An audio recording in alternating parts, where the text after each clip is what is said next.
En Chile, el sistema político sigue buscando cómo salir del empantanamiento que dejó el plebiscito del mes de septiembre, cuando la población rechazó de manera abrumadora el proyecto de nueva constitución. Aquel texto había sido redactado por una convención electa en las urnas como forma de encauzar el malestar social que estalló sorpresivamente con las manifestaciones masivas de fines de 2019. Pero, convocados a votar, el 61% de los chilenos dijo no. En la misma noche del plebiscito, el presidente Gabriel Boric admitió su derrota en la consulta popular y anunció un giro hacia el centro en la integración de su gabinete, que ya venía desgastado por sus primeros 6 meses de gestión. Paralelamente se lanzó un diálogo entre los partidos con representación parlamentaria para retomar con otro formato el proceso de reforma constitucional. Pero 3 meses después, esas negociaciones continúan trancadas. Mientras tanto, el presidente Boric busca impulsar algunas de las reformas clave que prometió en la campaña electoral, como la del sistema de pensiones, que está siendo analizada por el Congreso, donde no tiene mayoría. Entonces, ¿habrá una nueva propuesta de constitución? ¿Qué resultados concretos puede alcanzar el gobierno Boric? ¿Cómo se ubica la centroderecha en este tablero político? De esos temas vamos a conversar, aprovechando que está en Montevideo Sebastián Sichel, abogado, que en el segundo gobierno de Sebastián Piñera fue ministro de Desarrollo Social y presidente del Banco del Estado de Chile. Más cerca, en las elecciones de 2021, en la primera vuelta, fue candidato presidencial por la coalición Chile Vamos. Doctor Sichel, buen día, gracias por acompañarnos. Buen día y mucho gusto, Emiliano. Yo decía, usted fue candidato presidencial en las últimas elecciones, pero después anunció que dejaba la política. ¿Qué ha ocurrido desde entonces? ¿Sigue totalmente al margen de la política? He vuelto a la academia de donde venía originalmente. Estoy director del Centro de Innovación de la universidad, pero como toda persona que ha participado activamente en la vida pública, muy preocupado del devenir de nuestro país y algo escuchaba en tu introducción de lo que está pasando con el proceso constitucional. Yo soy doctor en Derecho Constitucional y estoy muy preocupado en particular del derrotero institucional que estamos viendo. Estamos en un minuto de crisis, de incertidumbre, y por lo tanto he participado muy fuertemente en el debate público para darle una salida institucional a la crisis que vivimos. ¿Pero volverá a ser candidato, por ejemplo? Es una decisión que hoy día tengo cerrada en mi vida, pero que tengo que analizar más adelante. Mira, Emiliano, ser candidato es lo más duro familiarmente. Tengo hijos pequeños y parte de mi conversación de lo que está pasando en Chile es que estamos justos en la frontera entre el triunfo, entre la democracia y el populismo. Y por lo tanto, si veo que el populismo se puede devorar la democracia, estaré disponible a hacer lo que sea, pero creo que es una discusión futura y no presente. Enseguida volveremos a eso, pero antes quiero ubicarlo usted para nuestra audiencia. En el inicio de su carrera política hace 20 años militaba en el Partido Demócrata Cristiano. Apoyó a Michelle Bachelet y de hecho ocupó cargos públicos, cargos políticos en el primer gobierno Bachelet. Pero después se corrió hacia la derecha hasta que en 2017 apoyó la candidatura de Sebastián Piñera. ¿Por qué se dio aquel viraje? Es súper interesante esa conversación. Yo fui demócrata cristiano cuando la democracia cristiana en Chile era la democracia de Patricio Aylwin, un partido de centro que no hacía pacto con el Partido Comunista y que entendía que la gobernabilidad de Chile iba a pasar por un acuerdo en el centro entre la socialdemocracia, el socialcristianismo y el liberalismo. Y yo fui parte no de los gobiernos de la nueva mayoría, sino de la concertación, muy joven, tampoco tenía 25 años y me tocó ser un técnico en el Ministerio de Economía y orgulloso de haberlo sido.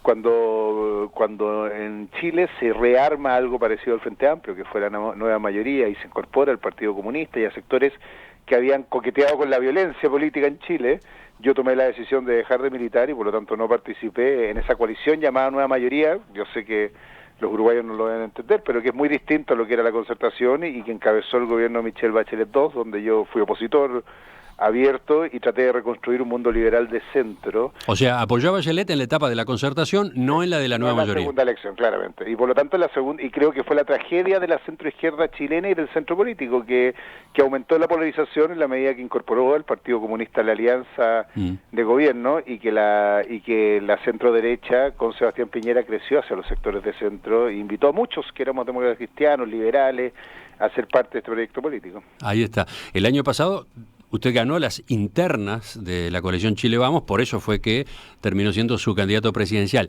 Pero se había incorporado antes, ¿no? Chile Vamos, la coalición por la cual fue electo Piñera en 2017, algo estaba diciendo recién, ¿cómo la define, cómo la categoriza ideológicamente?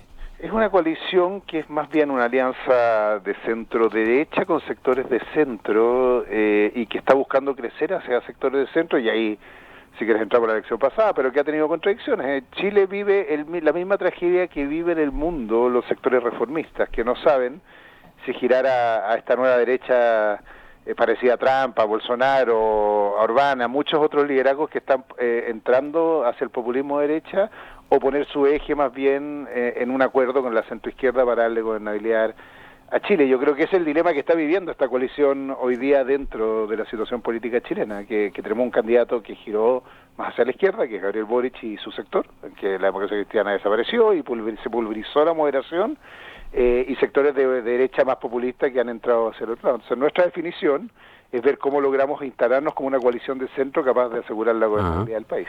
Vayamos a la primera vuelta de las elecciones del año pasado, noviembre. El candidato más votado fue José Antonio Kast, del Frente Social Cristiano, ultraderecha. ¿Cómo lo categoriza, teniendo en cuenta la descripción que venía haciendo recién? No, 100%. Es un símil a los que sigue la política internacional, a lo que es Santiago Abascal y Vox en España, a lo que es Marine Le Pen, a lo que es Trump. Es un giro hacia una derecha más populista, más que ultraderecha, yo diría. Él fue el más votado, tuvo 27,9%. Después se ubicó Gabriel Boric, de Apruebo Dignidad, con 25,8%. Tercero estuvo Franco Parisi, con 12,80%. Y después usted, casi igual, con 12,79% de los votos, ¿no? Exacto. Yo decía, en la misma noche de la elección anunció que se retiraba de la política, pero después resolvió su apoyo a Kast. Considero prioritario derrotar la amenaza del populismo de izquierda, dijo en aquel momento. ¿Cómo se entiende esa decisión? Pasó un paso previo, Emiliano, que es firmamos una carta democrática. Yo hice un llamado al sector de Kast a asumir 9 compromisos con la consolidación de la democracia, entre ellos la condena a todo tipo de autoritarismo, la protección de los derechos de las minorías sexuales, el reconocimiento de la necesidad de la regla fiscal y la mantención del presupuesto fiscal, la necesidad de reconocer el cambio climático como efecto, etcétera. Pero básicamente José Antonio Kast asumió un compromiso programático de 9 puntos de apoyar aquello que para mí era esencial y sin lo cual no estaba dispuesto a darle un apoyo. Si bien la amenaza principal para mí era el gobierno Gabriel Boric, y creo que es lo que está pasando estos días, se demuestra, logré un compromiso programático de José Antonio Kast de cumplir cosas que no estaban en su programa y que eran una amenaza desde mi perspectiva a la estabilidad democrática de Chile. Y ahora le pregunto por la otra parte, ¿por qué temía al gobierno Boric como populista? Se lo pregunto porque visto desde acá no parece entrar tan claramente en esa clasificación. Por ejemplo, Boric se ha distanciado de los gobiernos de izquierda autoritarios como Venezuela, Cuba y Nicaragua.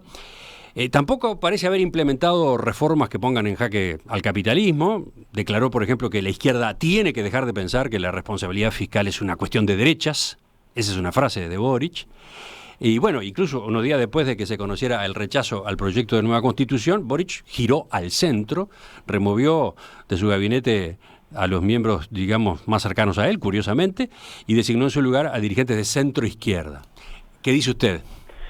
Boric fue evidentemente, en cualquier metodología de análisis, un candidato populista, y déjame poner 3 características obvias. Ustedes tienen las AFAP, y él fue el principal promotor de los retiros previsionales de los fondos de previsión futura, que básicamente lo que hacían en la protección social, y parte importante de su crecimiento electoral tuvo que ver primero con una campaña que se centraba en lo que yo llamo el clientelismo moderno, que es básicamente decirle a la gente saque su plata de los ahorros futuros para sus pensiones para financiar sus necesidades presentes. Después prometió directamente impunidad, una ley de indulto a aquellos que habían quemado el metro, ejercido actos de violencia en octubre. Y la tercera derivada de esto es que efectivamente hoy día dice la regla fiscal, pero la campaña dijo que Chile tenía capacidad de endeudamiento y que por lo tanto podía tomar compromisos fiscales más allá de la regla fiscal.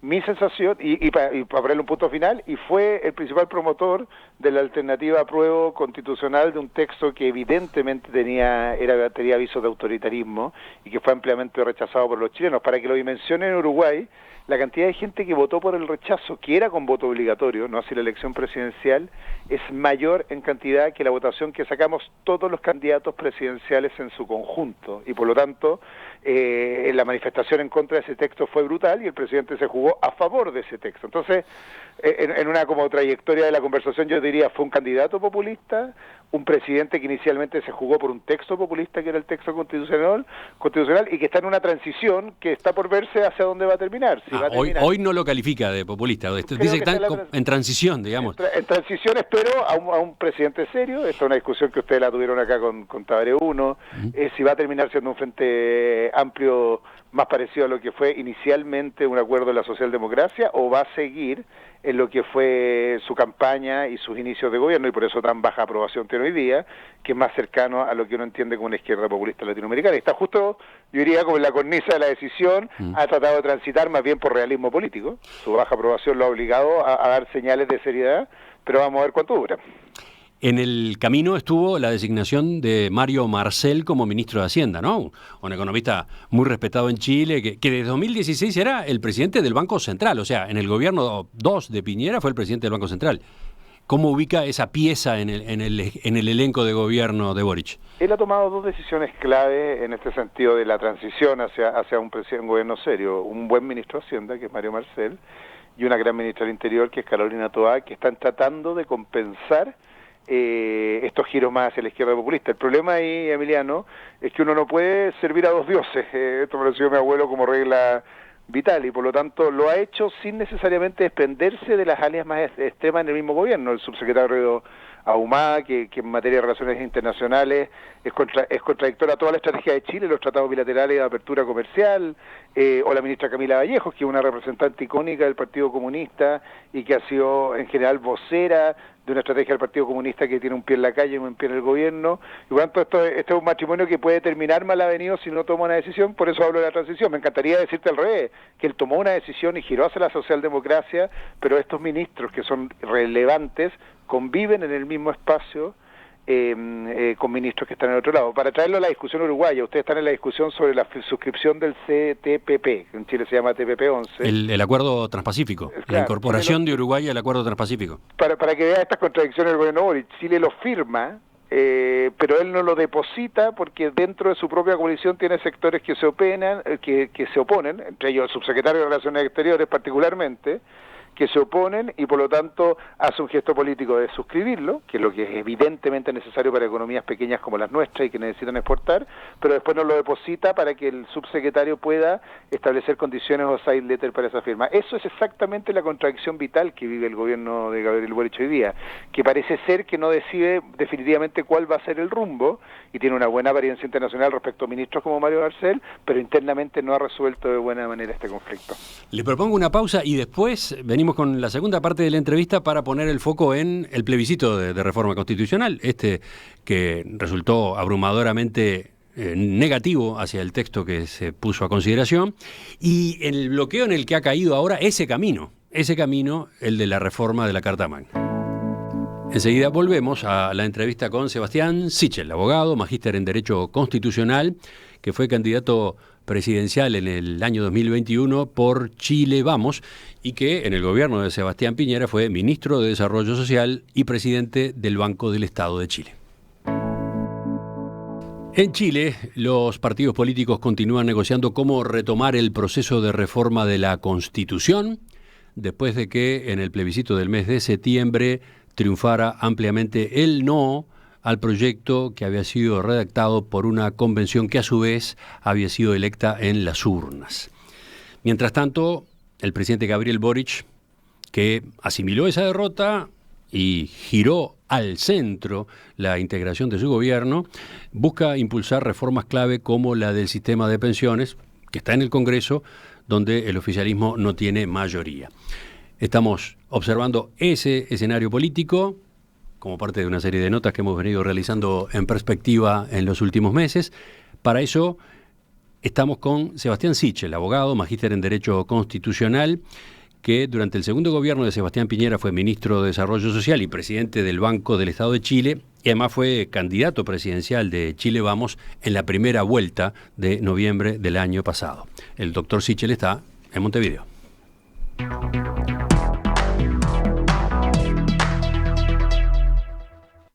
Doctor Sichel, hace 3 años, a fines de 2019, Chile se vio sacudida por una de las revueltas más violentas de la historia latinoamericana.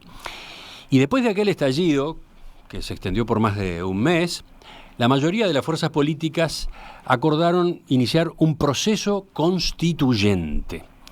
Un proceso que un año después fue avalado en una votación en las urnas por el 80% de quienes sufragaron ese día. ¿Cuál era el objetivo? Convocar a una convención que redactara una nueva constitución que sustituyera a la actual, que viene de la época del pinochetismo. Mi pregunta es, doctor Sichel, ¿por qué la solución que se buscó fue esa? ¿Por qué la solución que se buscó al estallido social fue una nueva constitución?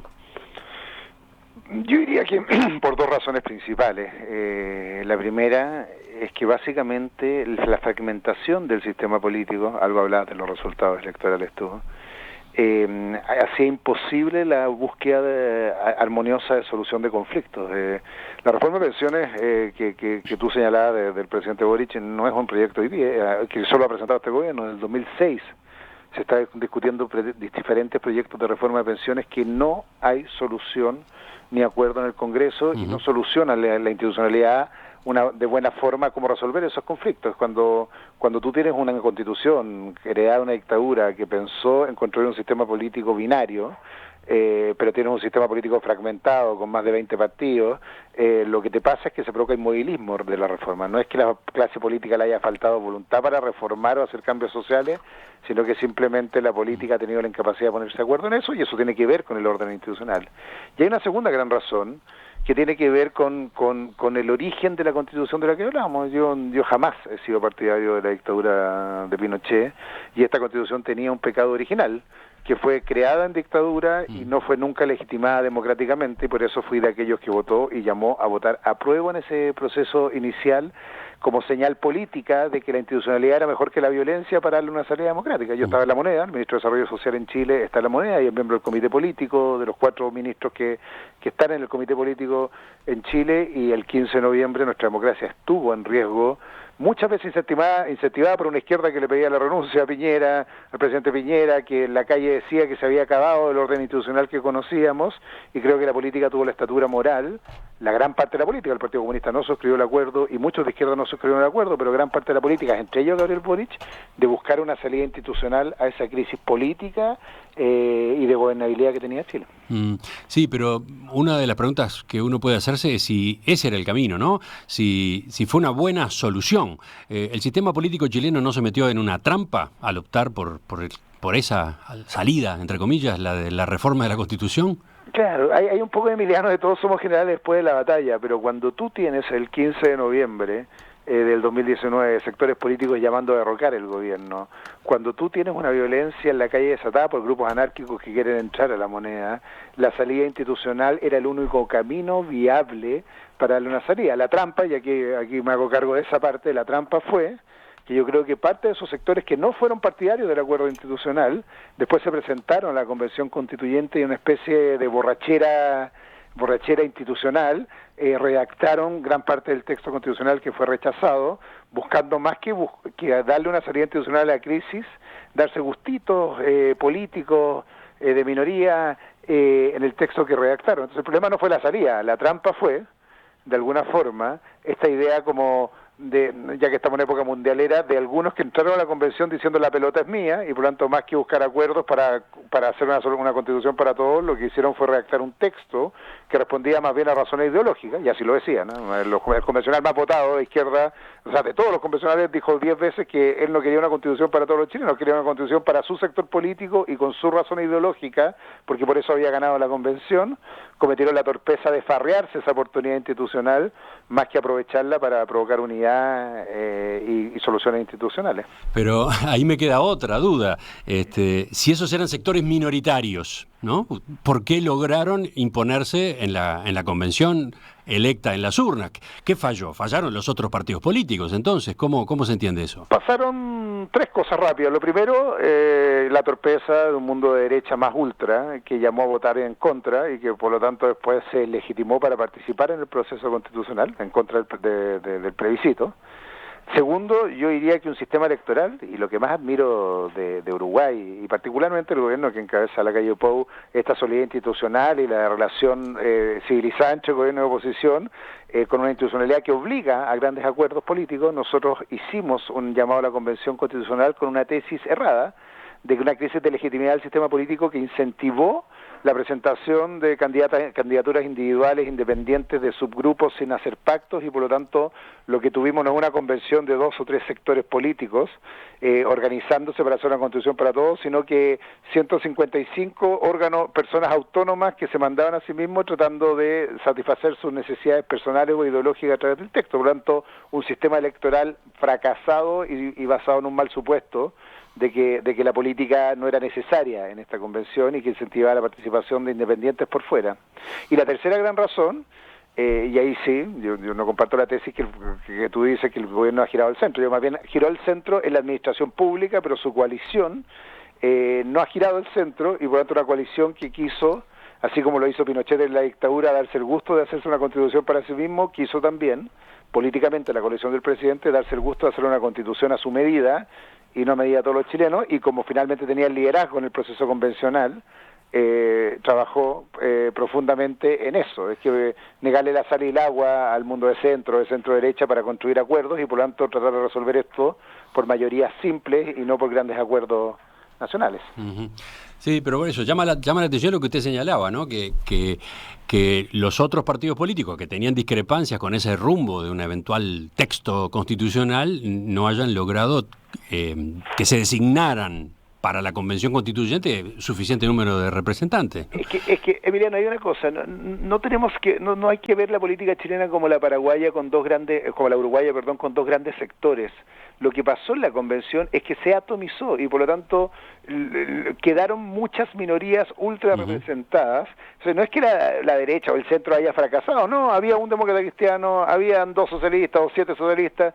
Lo que tenías es una dispersión en el sistema electoral que hacía que nadie controlara la convención y por lo tanto el texto no era armónico, no tenía sentido común, porque nadie tenía una mayoría suficiente para construir un texto que fuera no solo unitario, sino un relato coherente en el texto, y por eso el rechazo masivo. Y otro detalle erróneo de la política chilena es que el sistema se inició con voto voluntario, ese 78% que abre en términos de votaciones muy muy bajo respecto a la salida que fue obligatoria. En vez de haber llamado a que los convencionales fueran electos con voto obligatorio, eran 2 sistemas electorales distintos. Hubo 2 sistemas electorales distintos en juego en este proceso constituyente. Claro, entonces los convencionales, para hacerlo bien simple, para la elección de convencionales votaron algo así como el 40% de los chilenos, y para el plebiscito de salida votaron el 90% de los chilenos, y por lo tanto la convención no representaba en términos electorales a la gran mayoría de los chilenos, porque votó muy poca gente en la elección de esos convencionales. Uh-huh. No, porque yo le preguntaba hoy si el camino elegido, el de una reforma constitucional para salir del estallido social, no fue una trampa, etcétera, no fue meterse en un lío. Mi pregunta era, ¿por qué en aquel momento, y usted era ministro de Desarrollo Social, por qué no se optó por implementar reformas puntuales en las jubilaciones, en el acceso a la salud, en la educación, reformas que garantizaran más igualdad en aquel momento, en el momento del estallido en vez de meterse por este otro camino, ¿no? Porque había un gridlock, como dicen los norteamericanos, decía un bloqueo institucional que hacía que la izquierda no quería nada que no fuera el cambio constitucional. El problema de Chile es que tiene gobiernos de minoría, lo está viendo Gabriel Boric, y el gobierno de Sebastián Piñera también era un gobierno de minoría en representación parlamentaria, por el sistema electoral que tenemos. Son gobiernos de tercio, para decirlo de alguna forma, y por lo tanto cualquier reforma que intentara el gobierno era la respuesta a la exigencia de la reforma del sector opositor mayoritario, que este mundo más de izquierda del Frente Amplio, exigía que no se implementara, sino era a través de un cambio institucional. Y por lo tanto, habían dos posibilidades: o que nos negáramos la sal y el agua durante meses hasta que la violencia se tomara la moneda, o que resolviéramos esto aceptando, como es la política, la medida de lo posible, como decía don Patricio Aylwin, de que la única forma de encontrar un acuerdo para que estas reformas ocurrieran era vía el camino constitucional y no reforma salame o 1-1, que era lo que la izquierda se negaba. Se me pregunta a mí qué habría hecho yo si hubiera tenido la mayoría, es obviamente acelerar las reformas, que era lo que demandaban los chilenos sociales, con las mayorías de la izquierda, pero la izquierda quería un cambio estructural a través del proceso constitucional y por lo tanto no está dispuesto a dar sus votos, que eran necesarios para esos cambios institucionales. Creo que la pregunta esta ya de algún modo está respondida, pero brevemente: llegó el momento, se hizo el plebiscito sobre el nuevo texto de la Constitución y esa redacción obtuvo un rechazo abrumador, ¿no? Mucho más alto del que se esperaba, incluso de las encuestas que circulaban. El no obtuvo 61,9 contra 38,1 del sí. Básicamente, ¿cuál es su explicación de ese resultado? La primera, y es obvia, ¿no? Los chilenos en esto tenemos sentido común. Chile vivió 30 años de auge económico con una gran crisis de desigualdad, pero lo que no queríamos era borrar con el codo lo que se había hecho bien, y la Constitución hacía eso en parte. Chile es una economía abierta al mundo, que entiende el valor de la competencia, que entiende el valor del mercado. El chileno ama su libertad ante todo, le costó sangre y lágrimas contra la dictadura, pero también contra los distintos imperios que trataron muchas veces de tomarse Chile, y por lo tanto cualquier retroceso en libertad siempre iba a ser rechazado. Yo creo que el texto constitucional era más bien un texto autoritario, que eliminaba la separación de poderes nítida, que hacía que el Congreso invadiera competencias que garantizaran el debido proceso en general. No voy a contar detalles, pero el texto, por ejemplo, involucraba al Congreso activamente en la supervisión de los tribunales de justicia, o involucraba directamente en la actividad del Banco Central al Congreso, y por lo tanto hubo un rechazo fuerte a esta idea de la disminución de las libertades en alguna dimensión. Segundo, el principal problema de Chile, que es la desigualdad, no se resolvía de buena manera porque había un catálogo de derechos sociales, pero sin priorización y sin una asignación. Y gobernar es priorizar, y las instituciones deben priorizar qué es primero y qué es después. Y por lo tanto, un debate bien profundo de si cuando tú igualas los derechos de los animales sintientes al derecho de vivienda social, sin una priorización o sin permitir al Estado que priorice esos derechos, finalmente lo que hace es priorizar nada, y hubo una sensación colectiva y bien medida de que aquí no había nada en general que se estuviera garantizando que le hiciera sentir a la gente que iba a vivir en una sociedad más justa. Y yo diría que la tercera gran razón tenía que ver con una condena a esta fragmentación del sistema político, que espero que aprendamos la lección. Nadie le gusta vivir en una sociedad en que la política se frivoliza y que en gobierno y oposición se transforman finalmente en una guerra de egos y luchas morales en vez de soluciones concretas para los chilenos, y yo creo que había mucho de ese texto que lo único que hacía finalmente era mantener este conflicto permanente y no buscar una buena forma de resolver controversia. Y fue, como te trataba de explicar, no solo masivo los porcentajes, porque verlo porcentualmente es una mala forma de aproximarnos, sino que en términos electorales estamos hablando de más de 7 millones que se opusieron versus los 6 millones que votaron en la elección presidencial. O sea, es mucho más mayoritario que el porcentaje, porque movilizó a través del voto obligatorio a mucha gente a votar por el rechazo, pero creo que no ha muerto el mandato en términos reales. Aquí tenemos que buscar una salida institucional, sino, como partió esta entrevista, yo creo que viene el populismo a lo Bukele, el populismo, y por lo tanto de alguna forma la institucionalidad tiene que dar el ancho. Bueno, ahí quiero ir con usted en el final de esta entrevista. Después del plebiscito se lanzó esa negociación sobre cómo encarar el segundo intento de reforma de la Constitución, porque hay un mandato, ¿no? Cuando se votó en las urnas cómo se salía del estallido social, el pronunciamiento fue a favor de que se reformara la Constitución. y esta reforma, este texto de reforma, el primero, el que salió de la convención, fue rechazado. Ahora hay que, por lo visto, armar otro texto. Está esa obligación. No hay ningún acuerdo sobre cómo proceder. ¿Cómo se sale de este brete? Me gustaría que lo viéramos enseguida. Ingresamos en la tercera y última parte de la entrevista con el doctor Sebastián Sichel, abogado, magíster en Derecho Constitucional, 45 años, que durante el segundo gobierno de Sebastián Piñera fue ministro de Desarrollo Social y presidente del Banco del Estado de Chile. Doctor Sichel, en la campaña previa al plebiscito sobre la reforma constitucional, varios sectores del centro derecha pidieron que se rechazara ese texto para elaborar después una nueva propuesta, un mejor texto de reforma. Ese fue uno de los argumentos. Resulta que han pasado 3 meses y la negociación sobre cómo encarar esa segunda redacción está estancada. ¿Cómo se sale de esto?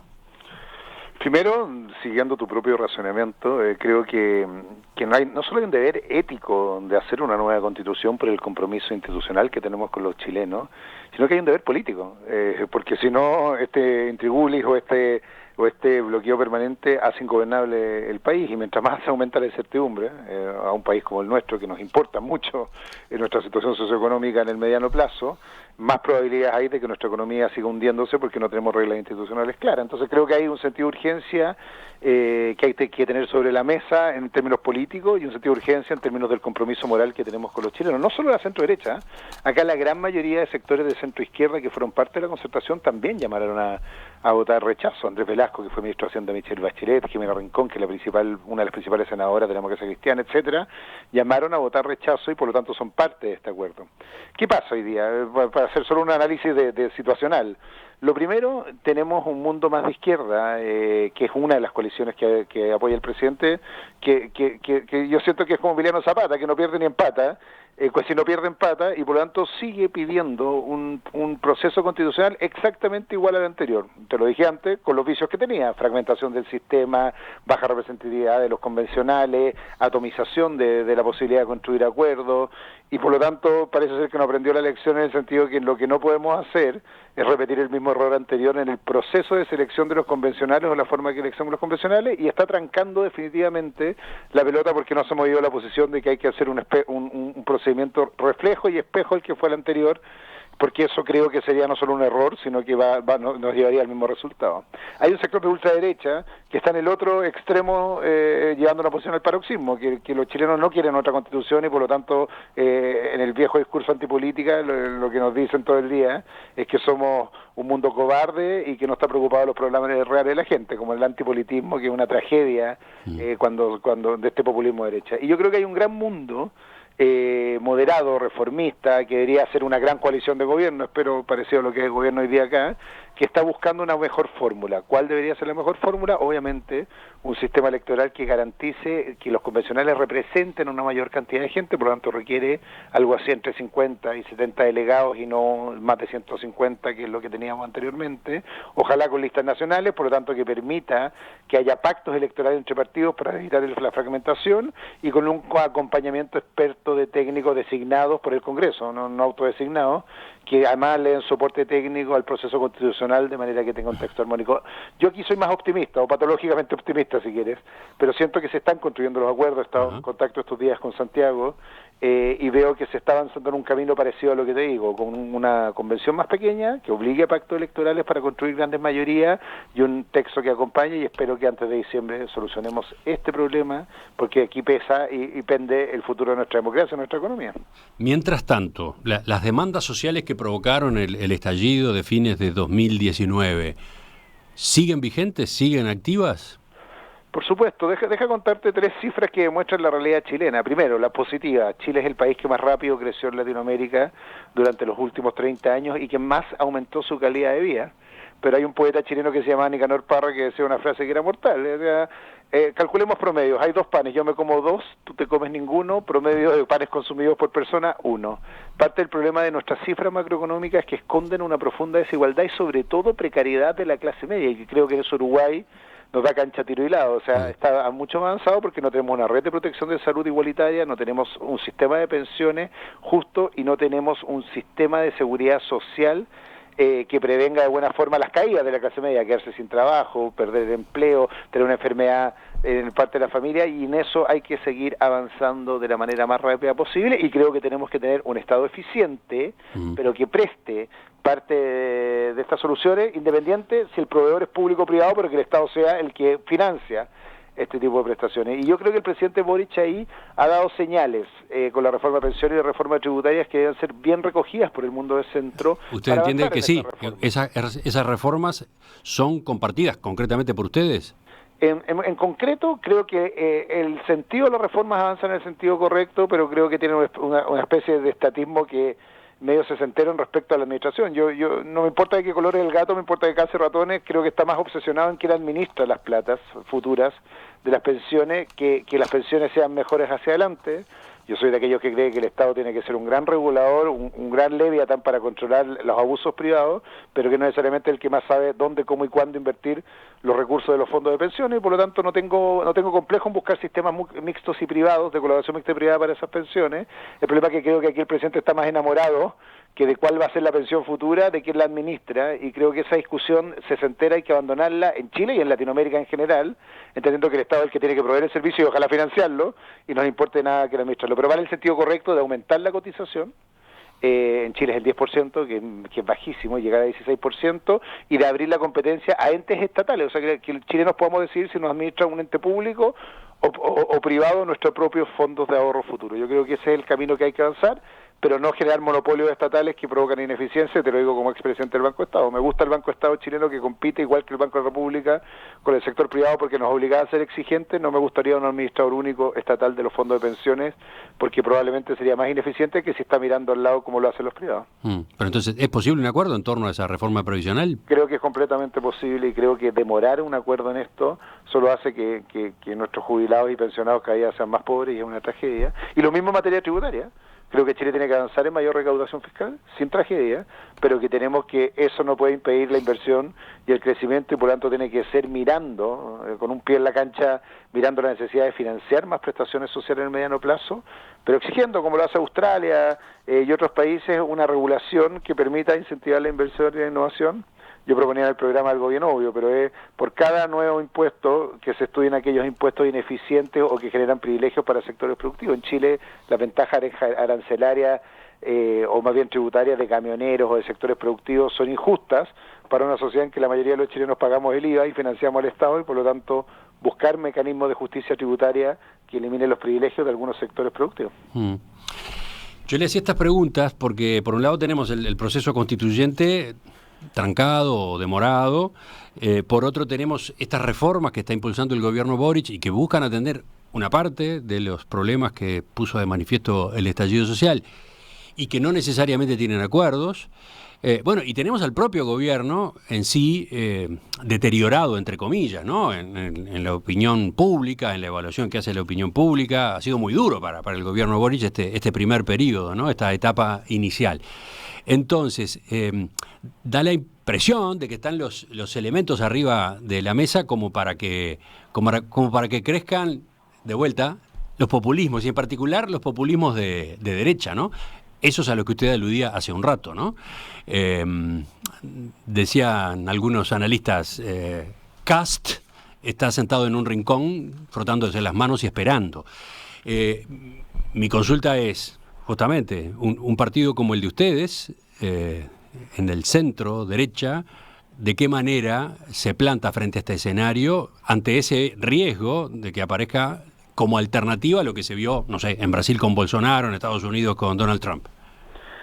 La primera gran decisión, y yo he insistido harto, esta admiración a lo que logró Luis Lacalle, Pou acá, y lo que logró los colorados y los blancos, es que hay que construir una mayoría democrática que amplíe los márgenes de lo que se entiende por centro derecha y centro izquierda en un país que sigue haciendo política mirando por el espejo retrovisor. En el fondo, toda la visión política en Chile sigue marcada por la dictadura y por Pinochet, que es una ridiculez, porque al final, si tú eres populismo de derecha amenazante y populismo de izquierda, lo que tienes que hacer es que las fuerzas democráticas de alguna forma tienen que construir cultura de coalición para oponerse a eso, a lo alemán, con socialdemócratas y socialcristianos estuvieron dispuestos a ponerse de acuerdo y controlaron esto de manual, Anne Applebaum, el ocaso de la democracia, en general lo que se ha vivido, porque las fuerzas democráticas no fueron capaces de aliarse como en un objetivo común que era detener el populismo. Entonces, primera lección, para mí como una persona de centro liberal, es que aquí la división de Pinochet no sirve. Lo que hay que entender es que la división tiene que ser entre aquellos que creemos en la democracia como el camino para solucionar nuestras controversias,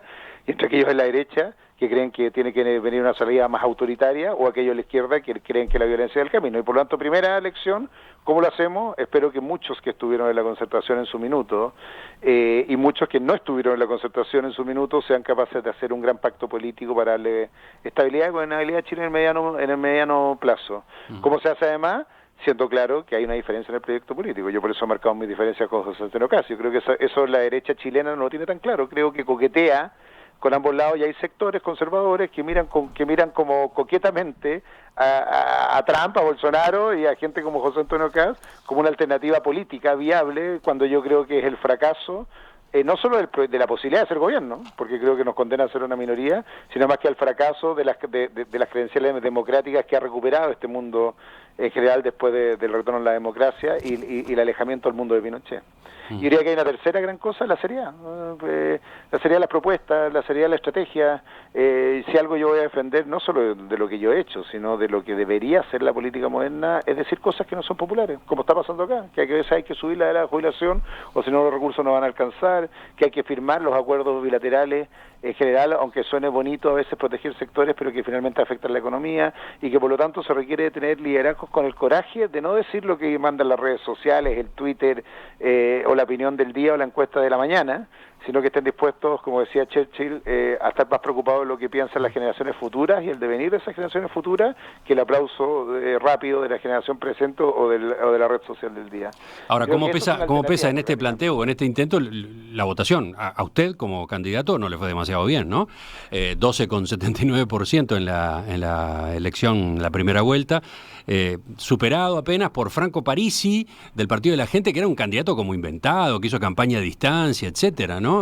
¿Cómo evaluó eso, no? Es que hay dos cosas, Mariano, no solo yo, la candidata de la nueva mayoría o la coalición tradicional que gobernó en Chile 30 años sacó mucho menos incluso, por una razón práctica. Es lo que pasa en Brasil, que está al lado de ustedes, cuando se polarizan las elecciones y tiene voto voluntario, lo que logra es que el votante moderado se espante y salga corriendo, y lo que tuvimos es baja participación electoral con candidatos identitarios, es mejor siempre.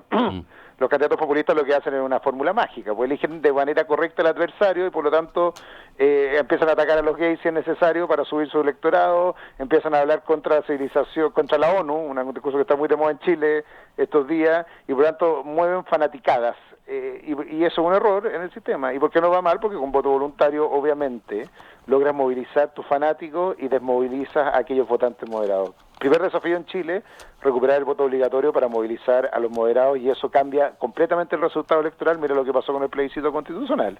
Y segunda gran razón es que la fragmentación de las fuerzas moderadas hizo esto, porque básicamente todas las fuerzas moderadas, reformistas, fueron separadas cuando el populismo de derecha y el populismo de izquierda fue junto a la elección, y por lo tanto construyó grandes mayorías, elección de gobernabilidad. Por lo tanto, es que esto no basta tener muchos candidatos atomizados y avanzar en una coalición. Déjame dar un ejemplo. Yo gané una primaria dentro de la centro derecha en que saqué más que los otros tres candidatos juntos, con mucha votación. Y me di cuenta en el transcurso de la campaña que lo que se estaba haciendo al estilo Trump era polarizando la elección exactamente. Yo era el sándwich entre Boric y Kast, para decirlo de alguna forma. Tenía dos candidatos que estaban preocupados de relevarse a sí mismos para hacer desaparecer los contenedores y movilizar a sus fanáticos, y funcionó. Entonces parte de la estrategia de adelante también tiene que ver con que tiene que haber una postura en el sentido positivo de radicalismo de centro, capaz de defender las reformas frente a la revolución o frente al autoritarismo, que tiene que ser más frontal respecto de cómo defiende sus convicciones, y que tiene que saber enfrentar esta superioridad moral en general de los sectores extremos, que están llenos de soluciones simples para problemas complejos y prometen milagros para asuntos que no son de fácil solución. ¿Por qué te digo esto? Porque tú partiste esta conversación diciendo que el presidente Boric tenía muy baja aprobación. Es el presidente que más rápido ha caído en su aprobación en el primer año desde el retorno a la democracia, y eso tiene una gran razón de ser. Después de esta elección hay una profunda decepción de las promesas no cumplidas. que hacen normalmente las campañas. Yo te dije que había sido un candidato populista, y por lo tanto, entre las expectativas de lo que ibas a hacer, de repartir plata, devolver las pensiones, permitir en el fondo, a lo que puedes hacer, hay una brecha demasiado grande. Yo creo que la próxima elección los chilenos vamos a aprender que lo que piden es seriedad, y lo que piden es responsabilidad de las promesas de lo posible y no de lo imposible, y yo creo que eso es un cambio de actitud. Es lo mismo que pasó con la Convención Constitucional. ¿Por qué se mueve el péndulo tan rápido? Porque el sentido común de los chilenos dice, ¿sabe qué? Parece ser que no estamos para que nos engañen otra vez, y por lo tanto cambia el resultado electoral. Chile ha movido pendularmente sus resultados electorales de un gobierno a otro durante los últimos 4 periodos, por una razón de fondo. Hay decepción de las promesas no cumplidas, y por lo tanto mi desafío, o el desafío de nuestro sector, tiene que ser lo suficientemente serio y radical en sus posturas para defender lo que cree, de manera a no invisibilizarse, pero también decir que es posible, porque creo que lo que pasó en el plebiscito de salida es que los chilenos hicieron una gran cruz en el voto diciendo queremos sentido común, y creo que eso es muy distinto a lo que pasaba antes. Doctor Sebastián Sichel, ex candidato presidencial en 2021 por la coalición Chile Vamos, le agradezco que nos haya acompañado esta mañana en Perspectiva. Muchas gracias a ti, y cariño a todos los uruguayos, y suerte hoy día en el partido, que los chilenos lo vemos, como no estamos, como fanáticos de ustedes, porque no tenemos equipo, así que les vaya muy bien, porque muchos de los chilenos estamos ahí detrás. ¿Sí? ¿Usted va a estar hinchando por Uruguay? Pero por supuesto, bueno. Mucho mejor que por otros vecinos, así que felices de ser fanático de Uruguay hoy. Hasta pronto, gracias. Un abrazo, chao.